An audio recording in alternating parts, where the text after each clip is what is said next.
Hello, everyone. Darth Sinovia here, back once again with another stream.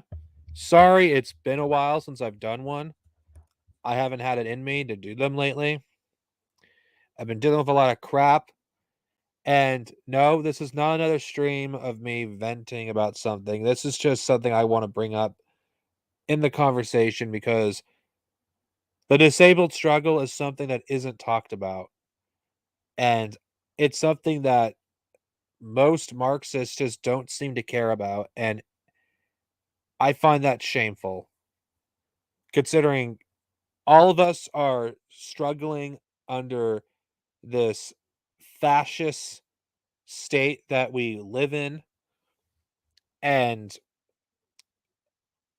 the very fact that the disabled struggle is not really discussed that much is shameful. It truly is shameful. Because under a fascist movement, the people that are targeted are the disabled.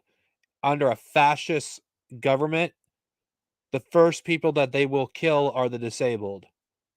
We are the first people that they will kill. We're the first people that they will scapegoat. We'll be the first people that will be targeted in their eugenics campaigns. We'll be the first that will be murdered by fascist gangs. This isn't a fucking joke. And I have to bring this up. I have to. And if anybody gets offended, those who still do, well, let's be honest here, it's what hate viewers at this point, that me being against fascists is being irrational. Fuck off. The disabled are the first targets of fucking fascists. And I won't fucking not freaking say what I think should be said. Fascists need to be combated by any means necessary. And fascists, they can't be reasoned with. They can't be fucking bargained with. They have no pity or remorse. They won't fucking stop until we're fucking dead. They're too far gone. I fucking, fascists can't be reasoned with. We're beyond the point where we can reason with these fucking people. There may be people that are sympathetic to fascism we could talk to and get them out of those ideas. That I believe we should do. We should talk to people that are sympathetic, but people that are fucking hardcore fascists that are like waving fucking swastikas, waving fucking hardcore fucking, Nazi fucking symbols or far right nationalist symbols, they're beyond help. They don't want help. They want us fucking dead. And I don't trust anyone that doesn't talk about the disabled struggle, because the disabled struggle is important. We're all victims of capitalism. We're victims of we're victims of ableism. We're victims of eugenics. Most of us are in poverty, and the very fact that we have to bend over fucking backwards just to survive. I mean, no matter what fucking the disabled do, if you're a disabled worker especially, and I fit in this category, fucking I'm like in a rock and a hard place. And I'm not the only one. And I'm starting to understand more why the disabled don't fucking work if they have social security. Because what's the point? Like, you're like a rat on a treadmill. You walk too fast, you'll lose your benefits. You walk too slow, you'll lose your fucking housing. So you're like in a thin line. You're like on the edge of a fucking cliff. There is no fucking way you can get off of it, because if you quit your job because there's no point in this shit job that you have so you can get your full benefits, guess what? You'll have to wait for months to get your full benefits. And if you do that, you're even more fucked because fucking now you're completely dependent on this fascist government to fucking support you, and they can fucking cut you off at any time. Yet if you work, they could fucking lower how much money you get at any time, and if they pay you or what they from their fucking twisted logic overpay you, they'll claim, oh, you're making this x amounts of money, so we're gonna lower your fucking what you get. It's like fucking bullshit. Like the lives of the disabled, it's fucking bullshit. The reason why I'm speaking this from personal experience. Fucking the National Socialists, I'm just gonna call them that because that's what Social Security fucking is. They fucking they when you talk to these fucking people, they don't fucking look at you as a human being. When you talk to these people, they freaking talk to you like you're a stupid fucking child. Like you're a stupid fucking child.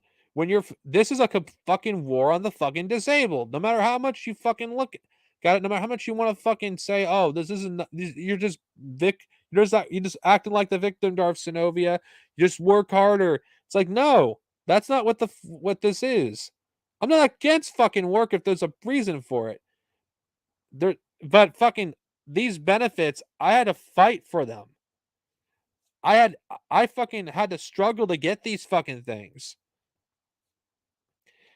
And I had help getting my Social Security. Do you think I got it on my own? No, I had my fucking sister help me with that. And now I have to fucking tread between a fucking rock and a hard place, even more so.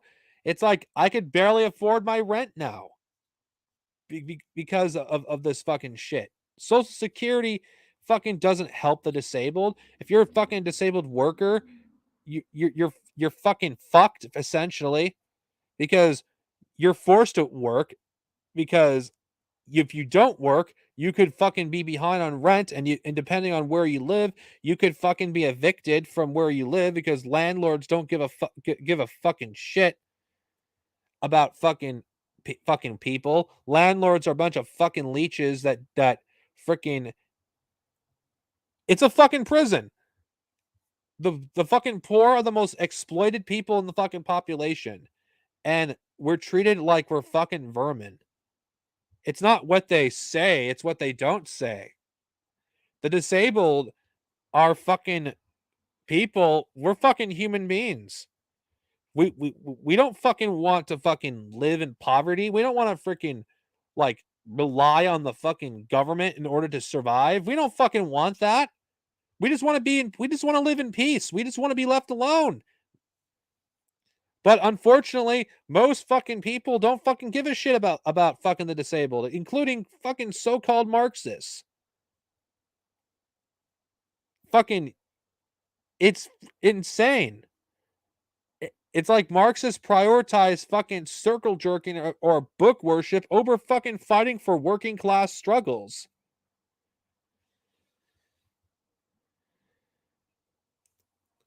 What confidence am I supposed to have in organizations like the CPUSA when they won't fight for people like me?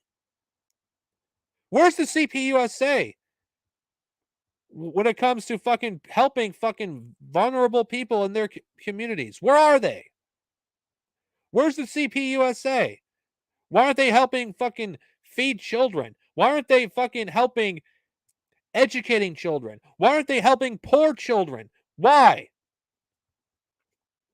Because that's charity. It's like, yeah, that's charity.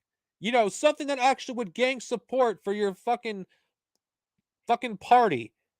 Even if it's revisionist, at least doing some material aid would be better than doing nothing. And why am I bringing this up? Why am I bringing this up? Because fucking the only fucking communist party that in America that I felt like that was worth respect is the original Black Panther Party.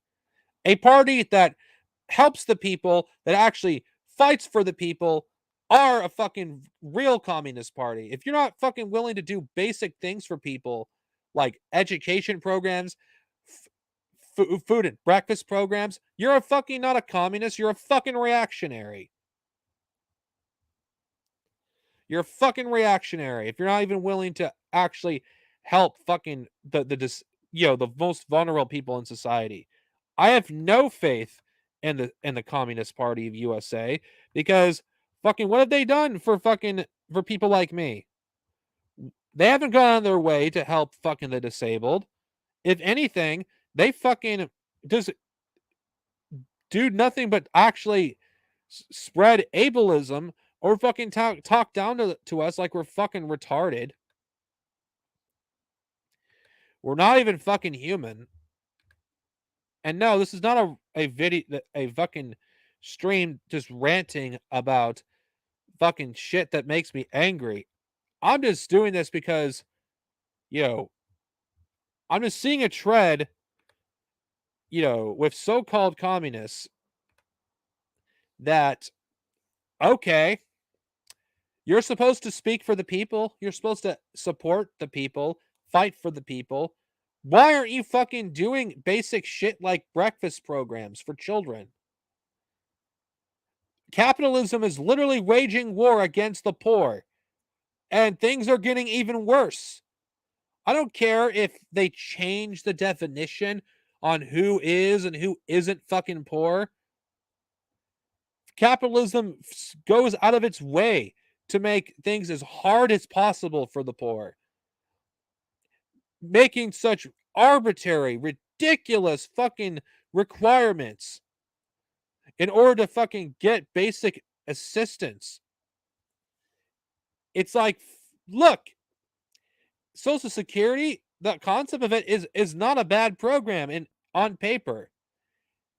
Providing people who are disabled, who are because of age, whether it's a mental disability or a physical, giving them assistance in order to actually be able to make ends meet. There's nothing wrong with a program like that. There's nothing on paper. But in practice, what does Social Security fucking do for the fucking people? It fucking dictates how much money you could fucking have in your bank account. No one in their right mind can tell me that $2,000 in your bank account, and by the way, I'm saying this is from experience, isn't fucking basically saying you have to be poor. Social Security doesn't exist to keep people out of poverty. It exists to keep people in poverty. Hello, hello. Hello. Do you have any you want to add to this? Yeah, I want to say that hello everybody. I'm Kuros.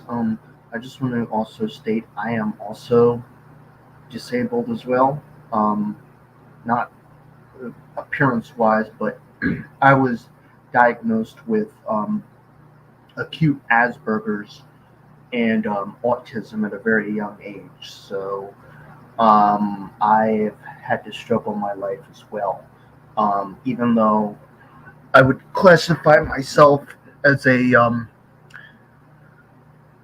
labor aristocrat, petty labor aristocrat within the middle class.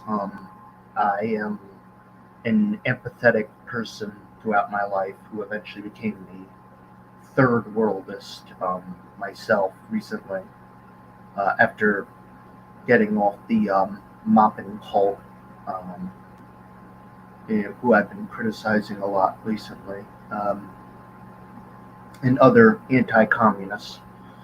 Um, so I think, um, I don't think people realize just how hard it is sometimes just to get, if, like, they will make it as hard as possible for you to get any sort of benefits. For example, um, I went to court at least 7 or 8 times. I can't even remember how many times, just to get basic benefits for me, just on top of working, my job, um, full time job as well, and they denied me each and every time. Um, so it's we don't need um, reformism We need revolution at this point, and I think only by going to the most oppressed and marginalized groups, starting from the third world and moving on up to the first world with the lumpen, we can bring about revolution. And it has to be worldwide too. No more of this. Um, we can't have any more patchworks of just some states are free and some are slave states. Uh, I think one of the I don't think we could have had international revolution in 1914 when World War One started, but I think in 2022 with our modern digital communication systems, we could have a full scale revolution if we are organized enough and have enough solidarity to do so. Um, so, what do you think of all of that? I think what you say is correct. But the thing about revolution in America, especially, is revolutionary consciousness has been dead for like over 50 years now. There's barely like the problem with the communists in America and in the West in general, there is individualism. They'll criticize others for individualism when they're doing individualism themselves. It's like, how do you expect to build, dual power and getting support from the people when you won't even do like basic things like breakfast programs for the poor or education programs? I mean, why is the Black Panther Party the only good fucking communist party in the fucking West? Why? That's what I would like to know. Because they updated theory. I think there's a couple things. One, modern MLs in 2022 are, for the most part, reactionary. There's a few that I would say are good, and I can list their names. You already know their names. I don't need to say their names, but um, modern MLs who um, are still subscribing to outdated theory have not updated their theory at all and are still going by stuff that happened in the 1910s, 1920s, and 1930s. And along with that, we also have a lot of revisionist, gangist, um, and we have straight up people who would call themselves communists, but I would classify them as straight up fascists. So, like, say you're, I don't know, let's say you're an RT reporter who claims to be a communist, but then you sit next to, oh, I don't know, the leader of the National Bolshevik Party, and also a group called Action Francais, which helped commit the Holocaust in France during World War II for the Nazis. Um, I don't know, like at a certain point, like you're kind of just revealing yourself at that point. Like um, I think um, the reason we haven't seen something like Black Panthers really pop up again is because of what the U.S. government did with COINTEL. A lot of Black Panthers were just outright assassinated, or there was a lot of um, um, spies or turncoats or people just getting thrown in jail. Um, I mean, we have to just accept the fact that even if we get a successful, rescue food program and all that other stuff, um, U.S. government is eventually going to come in and crush us. I mean, um, now what do we do at that point? I mean, um, it's a difficult situation in um, America at Well, this if moment. if a program like that were to be crushed, the whole point of it would it's not going to last. Of course it won't. But the point is to gain support. If the government were to go after a program like that, people would actually support the party that's getting oppressed by the government and would be more likely to rally behind them. But what nobody's going to rally behind a party like the CPUSA that does nothing but treat the people like they're idiots or talk down to them. That's not how you fucking build revolution. Yes, and I think the CPUSA. I think honestly, like some people say that the CPUSA was good back in the 1930s or something like that, or that I've heard some people say, well, the CPUSA was better than the Black Panthers or more revolutionary, and just because it had more numbers or something like that. I got some news flash for you. The CPUSA betrayed the working class in America. There was a famine during the Great Dust Bowl.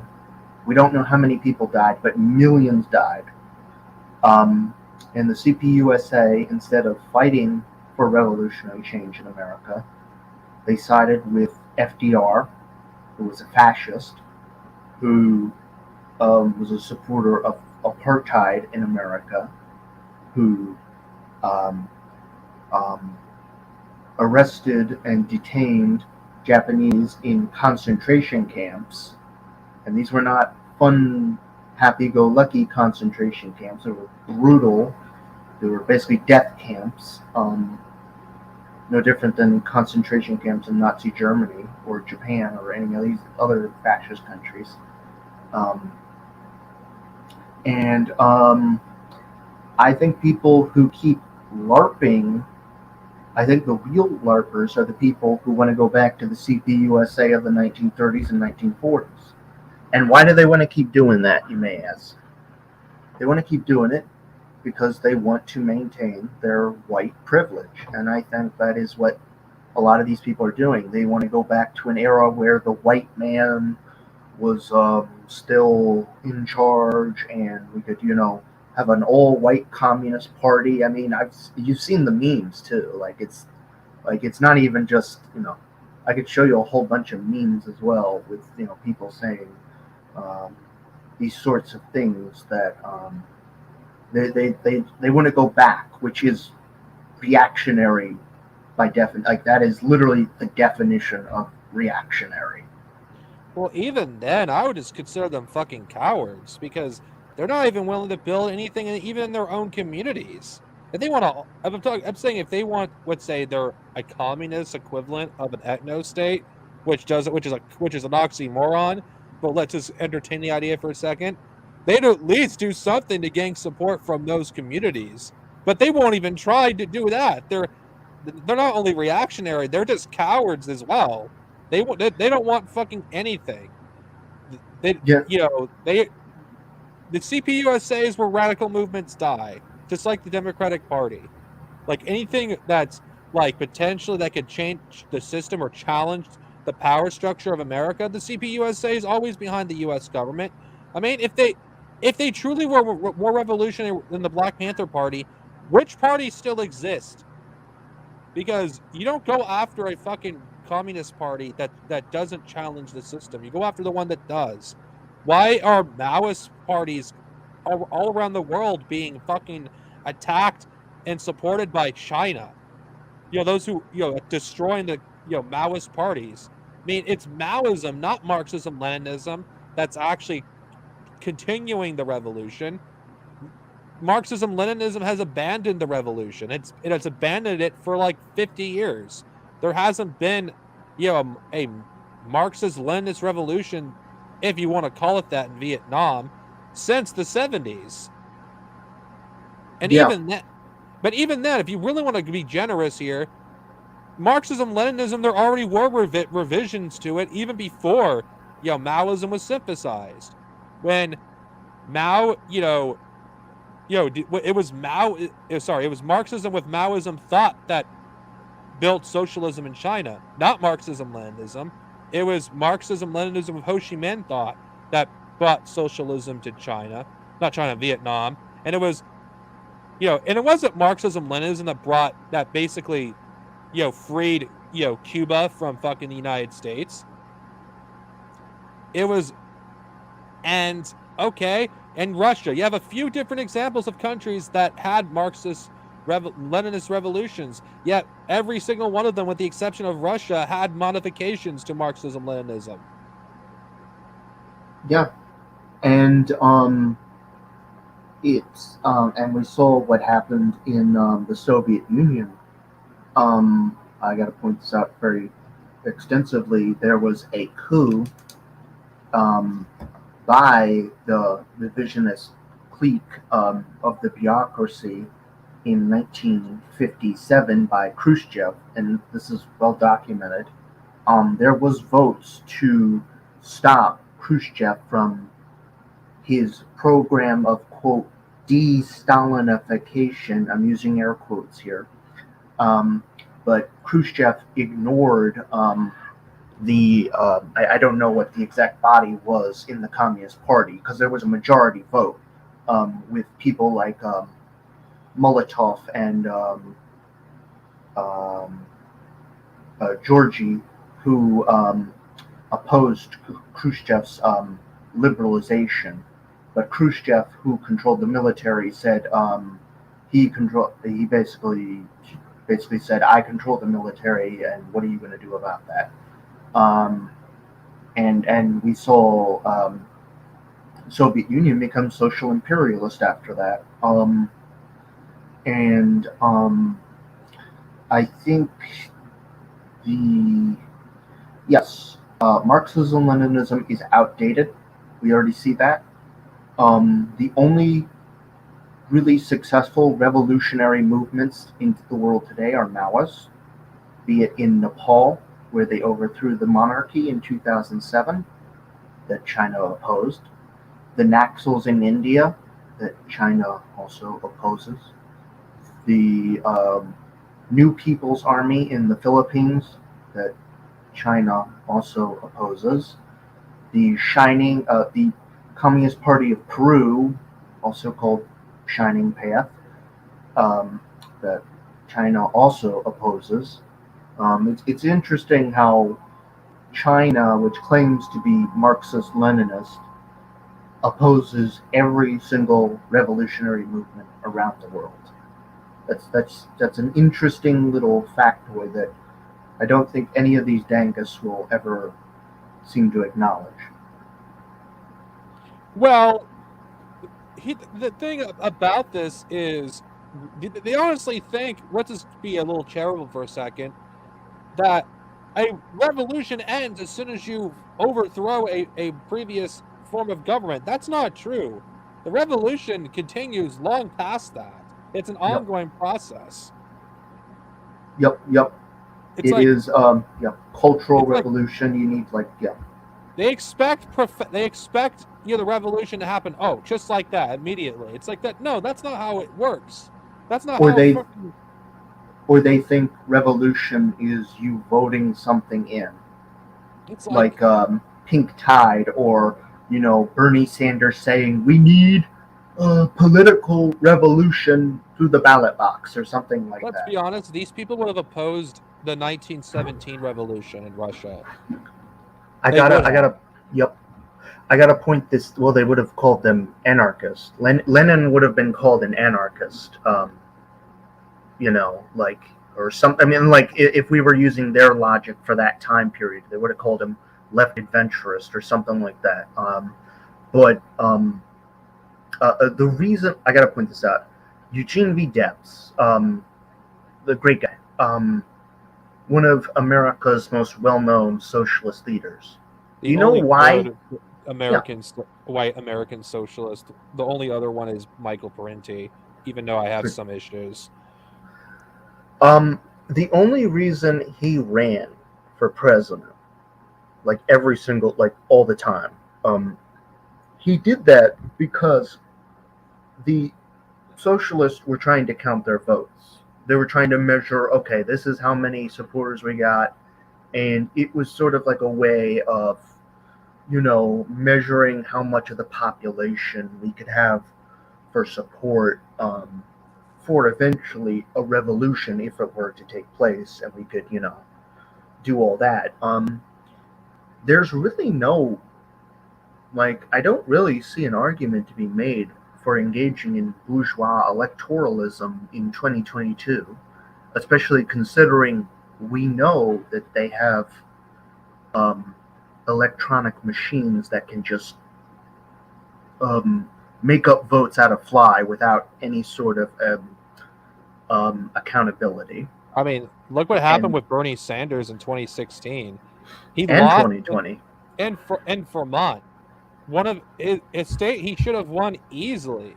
Like even Yep. someone a milquetoast social democrat like Bernie Sanders is not electable in America. It's not because the people don't want to elect Bernie Sanders. It's because the government the capitalists don't want a mild form of social democracy, because that's how fascist, the ruling class has become since, you know, the fall of the Soviet Union.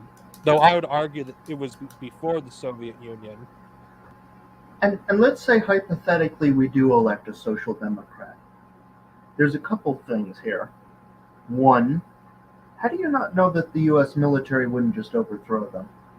Like, seriously, I mean, we've never really had an experiment like this before, but I mean, there was talk of like the Pentagon. I mean, during the January 6th riot on the Capitol, the Pentagon basically said, well, they can't, overthrow the U.S. government. They need our support.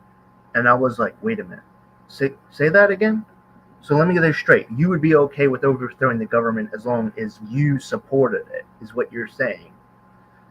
And I think we have a fig leaf of, we are living in a delusional state where we think we're living in a quote democracy because we're allowed to quote unquote freely express our ideas on the internet. I'm using air quotation marks here.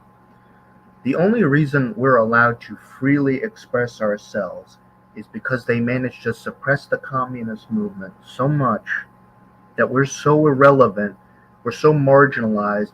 It's like you take a pebble, throw it in the ocean, you see it splatter, and the ripples go across there. That's us. We're just little ripples in a gigantic ocean, basically. Um, if we become a threat, or we start becoming anything like that, the U.S. government will clamp down on us in any way, shape, or form. Um, and I think um, we need to get out of this middle class mindset. I know I've tried to get out of it too. We need to stop defending America, Americanism, and whiteness. Um, I know I've recently had to abandon my own whiteness as well. I no longer identify as white American anymore. I identify as Scottish, which is um, where my clan originates from. Um, and I think, oh, I did that last year, actually. Ironically, I don't know. Of course, this you'd have to go to my channel. I did an introduction to the last Ewok stream that I feel like I was proud of, was the one where I made a declaration where I talked about decolonization and spoke out against whiteness. And I got fucking backlash from certain sections of the Ewok audience. yep, you get it from the Pat Socks, pork chop nationalist. And I think that's a real problem with the ML movement today, is a lot of them are nationalist. They want America to continue so they can continue exploiting the native and new African peoples of America, of the territories of the USA, which is occupied land, and us not talking about it. I would argue that's one of the main reasons why the socialist movement failed and passed, because they did not connect the broader project of Americanism to socialism. Um, um, Instead of forming alliances with the native populations and whatever ideology they would adopt, because I don't know if um, they would classify themselves as um,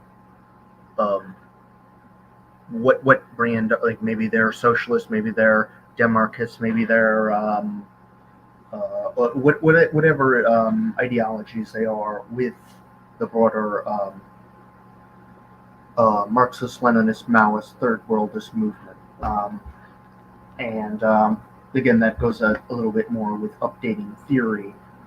Well, Um, you do have, you do have MLs that are not actually t- are not like the stereotypical ones we're talking about, yeah, but they're yeah, a yeah. minority. Like the socialism for alls, Danke, they're a small minority in the you know ML sphere where they're not Eurocentric like most MLs tend to be. That's the problem with ML in general. It's very Eurocentric. There's a reason why is you know you've seen a lot of deviations from Marxism Leninism over time because it only addresses Russia for the most part. It's Yep. not universal like Marxist Leninists tend to claim, and they dismiss Maoism as oh, it's been disproven, it's fringe, it's ultra leftism. It's like, what the hell are you talking about? Have you guys read anything written by Gonzalo? Uh, Len Biao? Mao? And Chen I Foday, yeah. Eldridge Che. Cleaver, yeah. Have you read anything by these by any fucking non-European fucking Marxists? And I think that's a broader point we could go by is we see an evolution of Marxism almost. So we saw Marx, who was very Eurocentric, simply because that was the material conditions that he and Engels grew up in. But we saw as they got older, because they lived a very long time, we saw their ideas change. So Marx and Engels both said originally socialism would come via Germany and England originally, because those were the two most advanced capitalist countries of their time. By the end of their lives, though, this is pretty interesting. Marx said socialism would come from Russia, from the east, from the backward semi feudal not very industrialized section of the edge of Europe. And Engels himself looked at the working population of England and said, these people aren't revolutionary at all. Like he doesn't see any real revolutionary among what we would call today the labor aristocrats. In fact, Engels himself wrote a subsection, the last edition that he updated of the Communist Manifesto. He put there originally at the start of it, he said, stop reading, stop following this, basically, because it's outdated theory. And this is what we need to start realizing, because Marx, Engels, Lenin, they're all dead. They can't update theory because, one, they're dead. But we noticed a trend, and that's what third worldism is. It's a trend that is the updation of theory while maintaining the core essence of what Marxism is. Like we even saw it with Lenin, who noticed a trend in first world nations of what he coined the believer aristocracy, which eventually evolved into the first and third world, and which eventually turns into Maoism, third worldism. Um, so, and I think also that's why we call revision, because you're basically revising, not in a positive sort of way, the original spirit of what Marxism was about, which is um, uh, uh, progressing humanity forward, eventually to adopt a communist society without classes, without hierarchies, without people like to say that Marx praised capitalism. People seem to forget, like he noticed that there was some improvements with capitalism, but here's the main takeaway: capitalism also destroyed a lot of things as well. We saw with like feudalism. Under feudalism, people had a home, they had livelihoods. Like when capitalism came around, like in England or whatever, they were throwing people like my people, the Scots. There was a thing called the Jacobite Revolt, and there was the Highland Scots.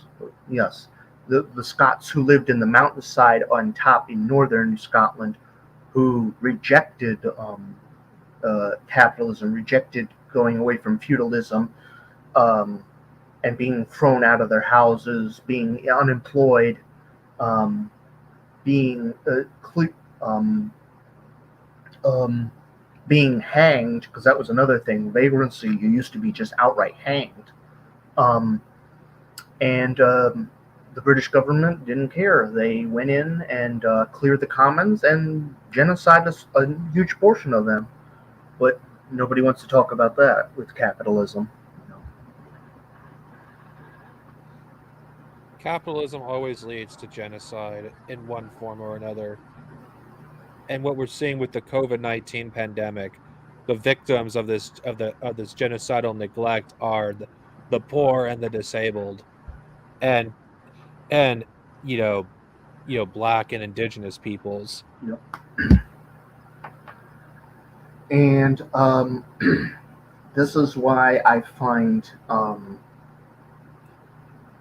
people who, you could have made an argument for social democracy at the start of the 20th century.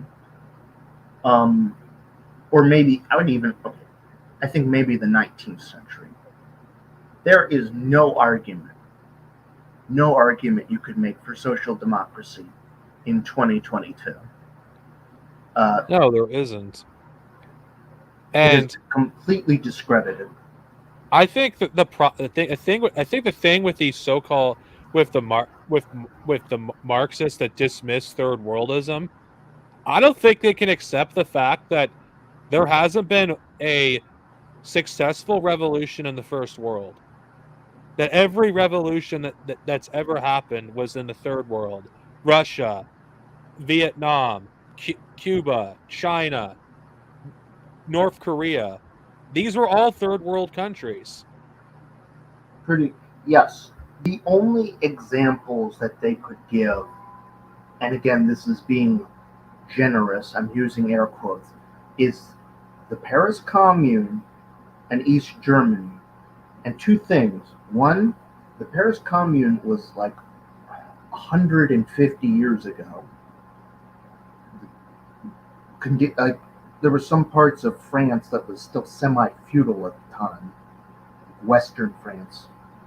And two, East Germany was a bombed out uh, rural part of Germany that was still um, had a pretty large peasantry population, that had to pay reparations because West Germany didn't pay reparations to the Soviet Union because of American imperialism. So East Germany had to unfairly pay all the reparations for World War II, um, uh, which you could make a criticism for the Soviet Union for that one. But the point is, though, is those two examples are not good examples for 2022. The first world is inherently anti-revolutionary, apart from the most lumpen marginalized groups in society. I know myself. I am not. Um, I'm not from a poor background. I am not. I'm not, Jeff Bezos, but I am from the middle class labor aristocracy for the most part. Um, Working class family background, but generally speaking, I am not, somebody who is, um, um, um, you know, I've never been homeless or anything like that, but I can empathize with people who have, due to, I think a lot of it has to do with my autism. Honestly, I really do believe that. There's something about people with autism who there's like something in the brain chemistry where you empathize more with people. And that's always the way I've been for the most part. The only people that thrive under capitalism are psychopaths and sociopaths. And that's why they always seem to end up on the top for some reason.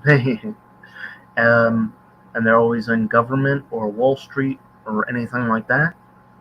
And so I think a good way to sum up how we would build revolutionary energy throughout the world is um, if if you're serious about revolution, you need to focus on the the lumpen, the most disenfranchised part of society. I mean, we can go all the way even to like the prisons itself.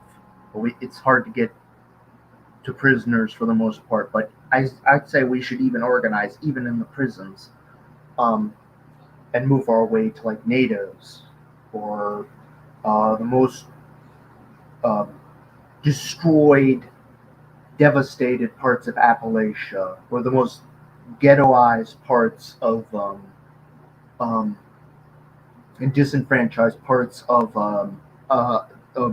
urbanized American cities.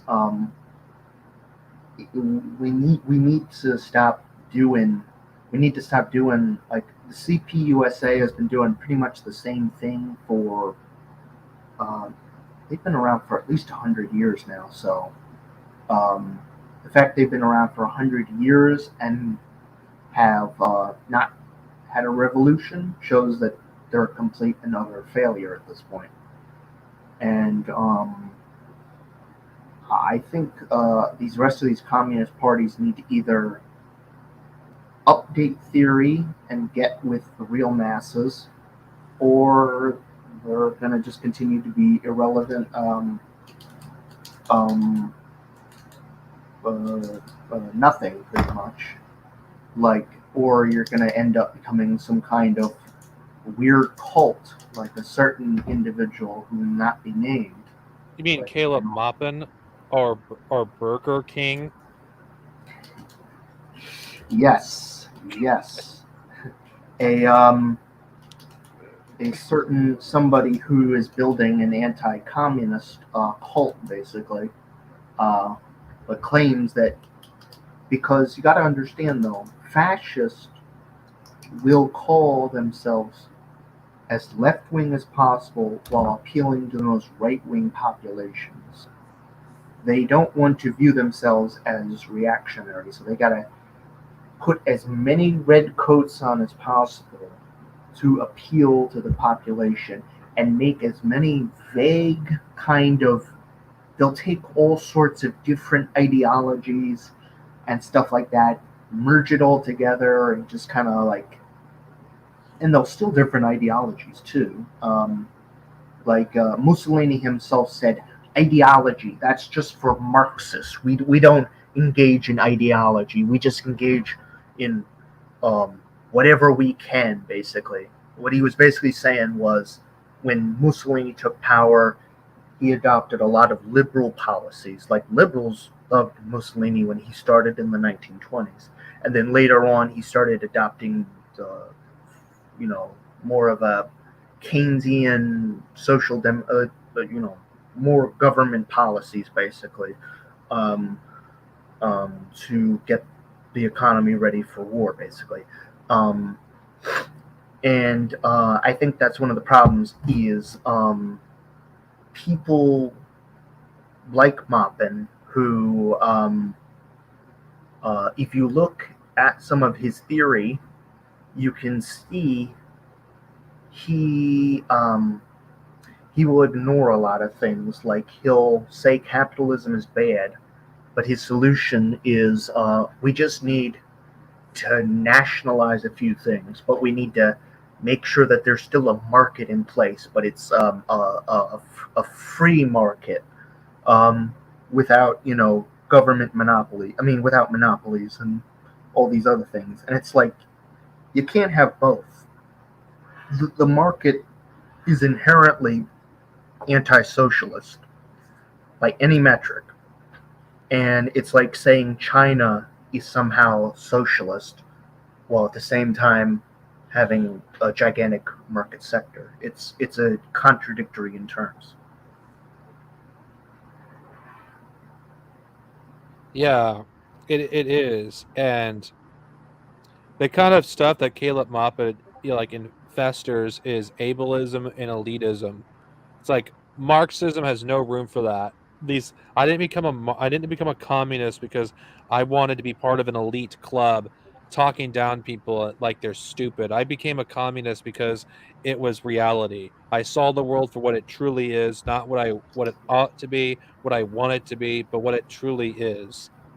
I and I just don't see most of these people as communists. They're communists in only but name, but liberal in their deeds at best and fascist at worst.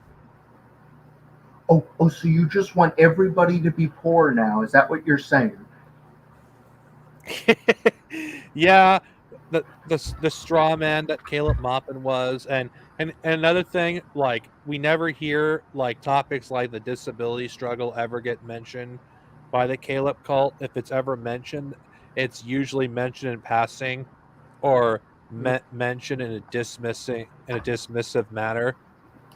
Well, I mean, they do attack people for being vegan. Apparently, from what I've heard, they'll call Oh you god. like a soy boy, and it's just like you're sounding like Proud Boys at this point. Like honestly, It's like really attacking me for being vegan. That's ridiculous. and these I'm are the not a same fan of people going, and these are the same people calling you people like Malthusian and stuff. It's like you're just projecting. Malthusian. Their entire ideology supports would fucking push people like myself into fucking factories to continue this unsustainable lifestyle that these patriotic socialists fucking want to keep. The American way of life is not fucking sustainable. It's not. It's anti-human. It's anti-social. It discourages fucking human interaction. It discourage, you know, anything that any form of empathy and compassion that's viewed as weakness in the American way of life. The American way of life is just Malthusianism, eugenics, all mixed into one. It's just some one big gigantic nightmare.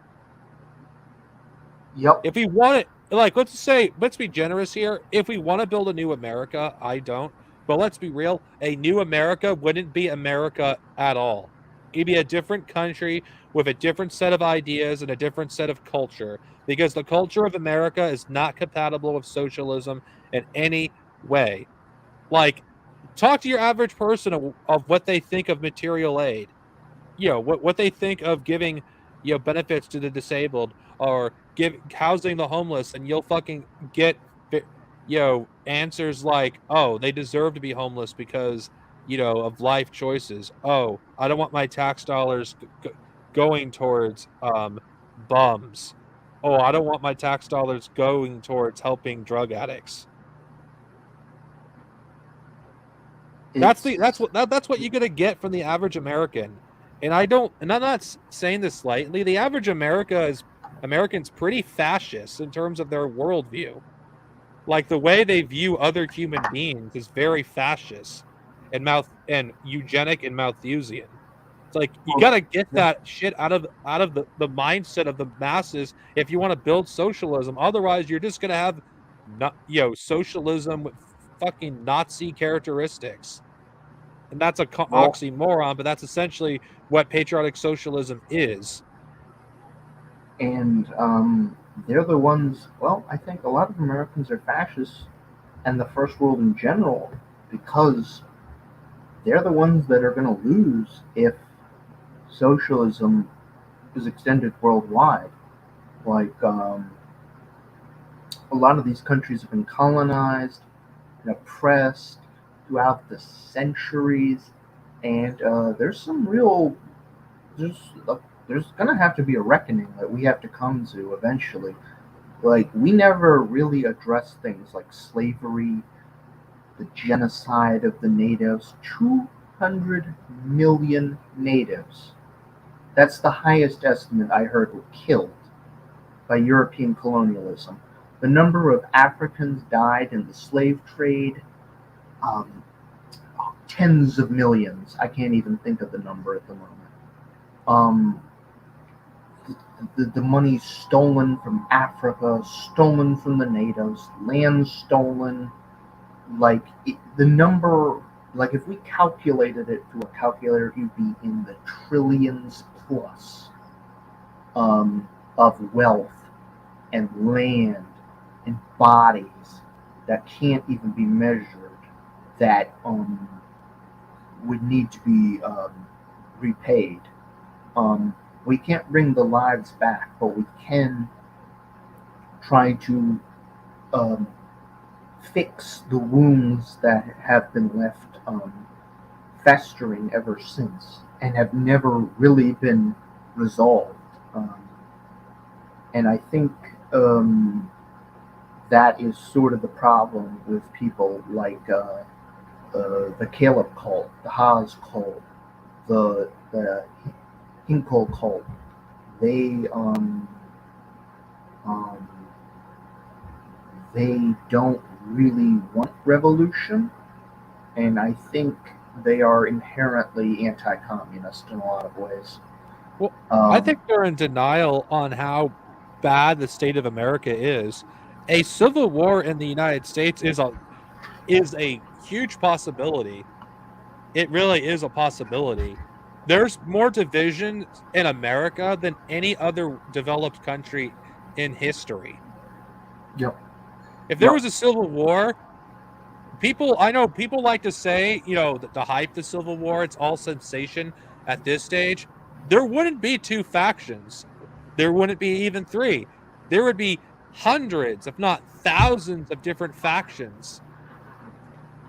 Like this country is going to tear itself apart in a civil war.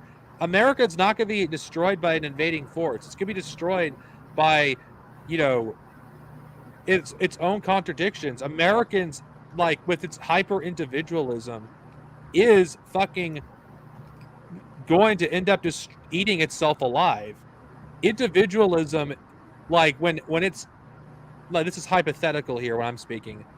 A yep, case study will be used against individualism. They'll be using America as an example because after the end of the Cold War, Americans, the divisions started to get even worse.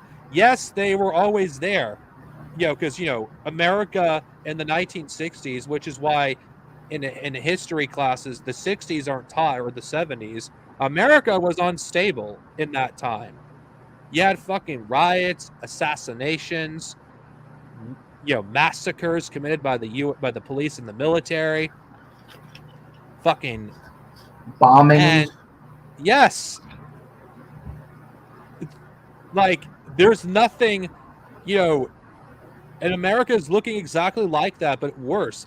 We haven't had a political assassinations yet, but it's only a matter of time before we have a member of, of Congress or a senator get assassinated by, some fucking right wing militia for whatever reason. It's going to happen at some point as the contradictions of capitalism accumulate, as the lies of the American dream becomes more and more open, and then more and more people realize that the dream doesn't exist. You're going to see a war between many different factions of the American public.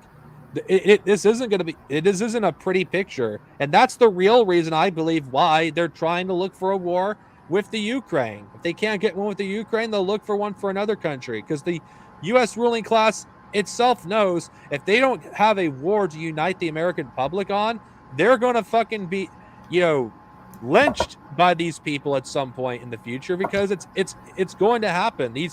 There's no way they don't know about this stuff.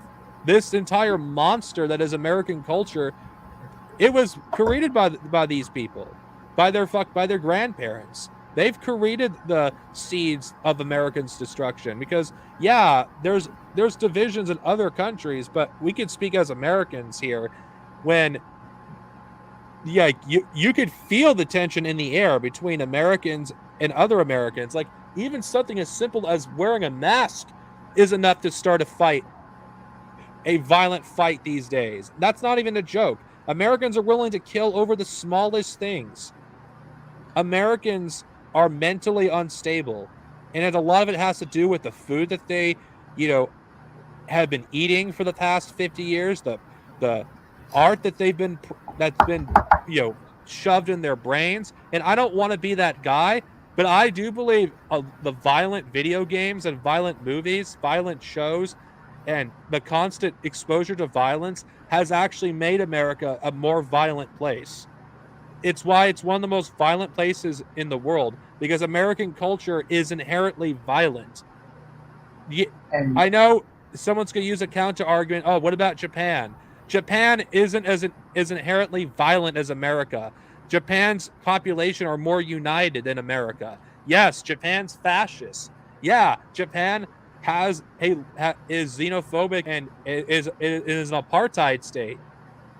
But Japan isn't going to tear itself apart like America is in the next 10 or 20 years if things aren't addressed. America is going to, like, not, most people who could flee the country are going to be when the civil war starts. yeah, only the poor and going to be left here. The rich, they can flee whenever, but the poor, just like in the Holocaust too. Most of the Jews that were killed in the Holocaust were poor. Um, but I think just want to get to a point with why Americans, um, what like the sickness in America. Why is it Americans don't like wearing masks, or why is it they don't really care about a pandemic that's killing like just people everywhere, left, right, and center? I think it has to do with the fact that we really have never come to terms with America being a settler colonialist nation. The fact that um, slavery was never really addressed, the fact that um, the African people were never really given actual rights or autonomy to their own nation. Um, I think deep down, a lot of these people, I think fascists deep down um, are want to um, destroy themselves. We kind of see this in certain ways. Like there's like this they just envision this kind of apocalyptic final destruction, Ragnaros. I think they know that um, uh, everything is bad and everything is being destroyed. For them, they're just yearning for destruction. They they just they don't they don't want to deal with it anymore. They want a pandemic to just sweep in and kill everybody. They want nuclear bombs dropping everywhere just so it can all be done with, so they don't have to deal with it anymore. They don't want to deal with the contradictions of capitalism. They don't want to deal with the questions of slavery or genocide or anything like that. They just want it all gone. They want everything gone.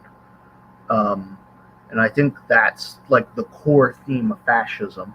They always talk about, well, we want to just have this grand, glorious vision, a national renewal back to a mythical past that never existed. But I think the real core is that they want to see a complete destruction, akin to what Germany went through at the end of World War II, with a total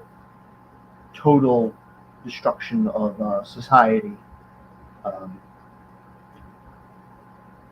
and I think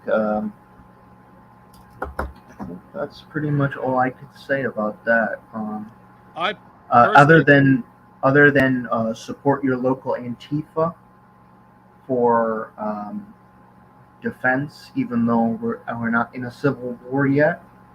I think what we can do is support local defense action, anti-fascist action, basically.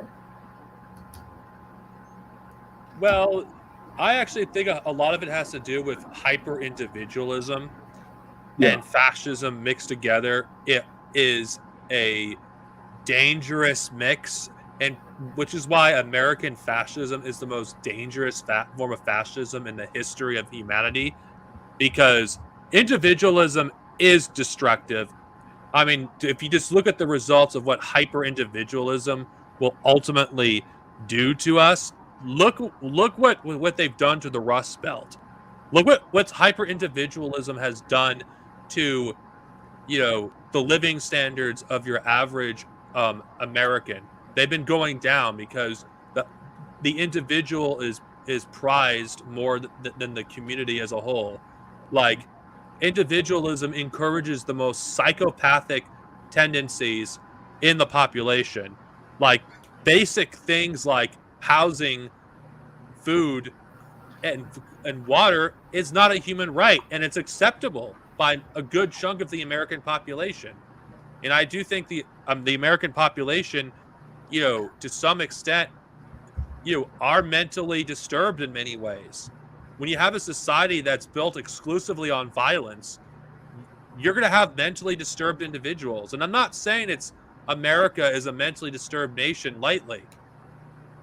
Violence is like the is what America is. When everything around you revolves around violence, I mean, there's violence everywhere, whether it's poverty, whether that, or ableism, or enforced poverty if you're disabled, um, physical violence, being denied, basic rights when you're homeless to use the bathroom, or being denied the ability to sleep because you're homeless, being arrested for being homeless. Um, America, in a nutshell, is essentially an open air prison, and prisoners who go to prison who aren't mentally fucked up when they get in are mentally fucked up when they get out. And have you noticed, if you look at Americans in the 19, like, let's just go back further a few decades before the advent of hyper consumerism, have you noticed the health of the average Americans was far better than it was, than it is today? I mean, look at Americans. They can't handle, like, even minor things because they lose their mind, like, and have a tantrum like a child. Yet if you compare it to an American 50 years ago, the Americans were far tougher. Why? I think a lot of it has to do with the stuff that we've been exposed to, the food that we eat. The kind of food that you eat does affect your mental health. It really does. And yep. the fact that majority of the foods that a lot of Americans are eating are processed, that there's probably damage we probably won't know for decades to come what that does to your brain. I mean, like, who knows what kind of stuff is in the air? Like, that's something almost none of us can control. Is the pollutions and the toxins in the air, the chemicals that are in the water with lead pipes and things like Flint and Cleveland and all these other American cities. Yeah, America is. I think a good way to sum it up is basically that when George Lucas came up with Star Wars, uh, the rebels in Star Wars, the original Star Wars films, was the Viet Cong, and the Empire, the Galactic Empire, was the United States. And I think that's pretty much all we need to know is that basically we're the baddies, we're not the good guys, we are literally the bad guys, and the sooner we accept that, the better. I think a good way I sum up the situation that we're in for third worldists like you and me and others is living in the imperialist core is akin to the White Rose movement in Germany during World War II, when a group of young students, sick of the war, began putting up anti-war pamphlets and flyers that they began to pass out. And this was just spontaneous local organizing among themselves, um, without any training or anything like that. A lot of them were captured and guillotined. Um, I think there's still technically one White Rose left alive, but um, there's also examples of Communist Party members in Japan during World War II who would engage in saboteur activities within ammunition plants that would um, make sure that the bombs that would go in things like submarines would be duds, and other such things. And as somebody whose grandfather fought in the Pacific War, uh, including in places like Guadalcanal and Iwo Jima, um, I commend this unsung parts of the Communist parties, communists in Japan who resisted um, this sort of fascism that is trying to slowly engulf us all as capitalism collapses around us. And I think that's the key to take away here from all this is resistance in the first world, revolution in the third. Um, and I think that's a good way to end it for me here. I'll sign on out, but thanks for talking with me, Dark Zenobia, and It you was have an a good honor to have you on. anytime. Hopefully, we can do it again. All right, if you guys are interested in checking out, any future streams he's in, go to Stone Soviet's Caleb Moppin's takedown streams because they're good. I would recommend you watch them. Anyway, sorry if that went a little like off the rails, but I don't think it's completely irrelevant because after all, this is a topic of capitalism and its war on poverty. And anyway, I don't have much left to say. I know it's not as long as my normal end of the month streams, but considering the fact, I want to end this on a good note, but I would like to end with something like this. The disabled are not people that are just people that don't feel pain. We're real living human beings that want what everybody else wants. I want a roof over my head. I want health care. I want a place to live and not have to worry about being out in the street. I want human dignity. I want food on the table. This, to me, having all these basic things, yes, for some people who are listening, it's like, that's not freedom. Yeah, it is. Human decency, a roof over my head, food on the table, water, clothing, be able to live a life like a dignified human being. That is freedom. Not having a bunch of possessions, not having a bunch of money, not fucking working yourself to death, destroying your body and soul, not endlessly participating in fucking bullshit that doesn't do anything for me or the people I love. Basic human decency, dignity. That's what I desire. That is why I am against the American way of life. The American way of life is anti-human. It doesn't respect the individual, despite American being an individualist country. It's a contradiction. The ideas I'm talking about, they're not utopian. It's something that's attainable. You can actually do this. It's been done. We defeated the fascists almost 100 years ago. The Vietnamese kicked the fascists out 3 times. The Japanese, the French, and the Americans. The Cubans kicked the fascists out of their country and built a society that is objectively better, where the people of Cuba can live dignified lives.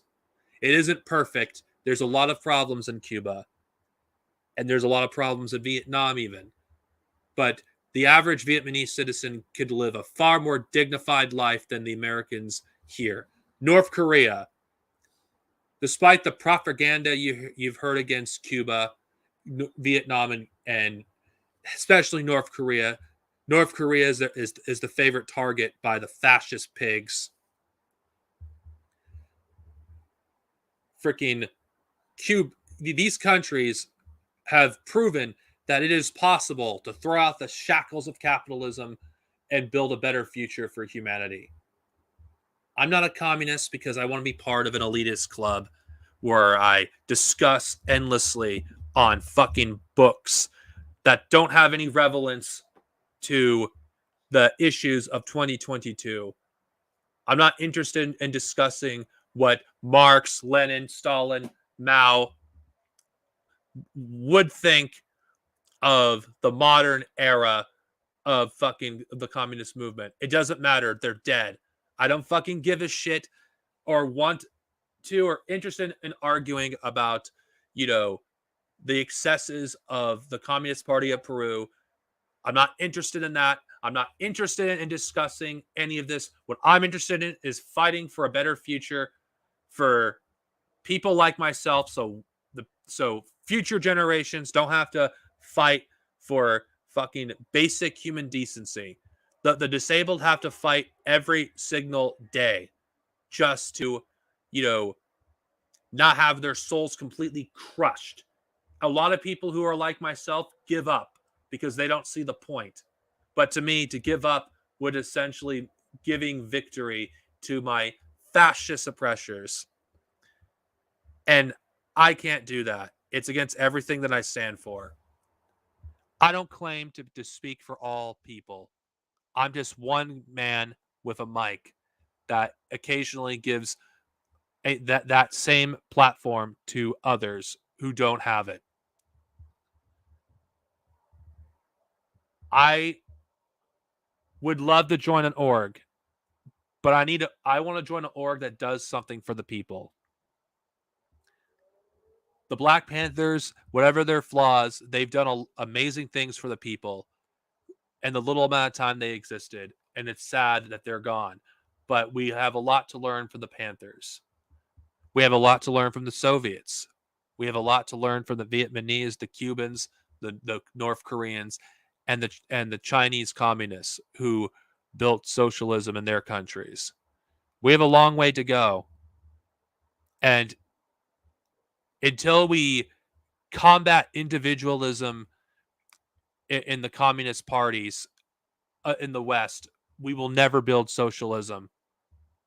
Death to individualism, death to fascism, death to America, power to the people.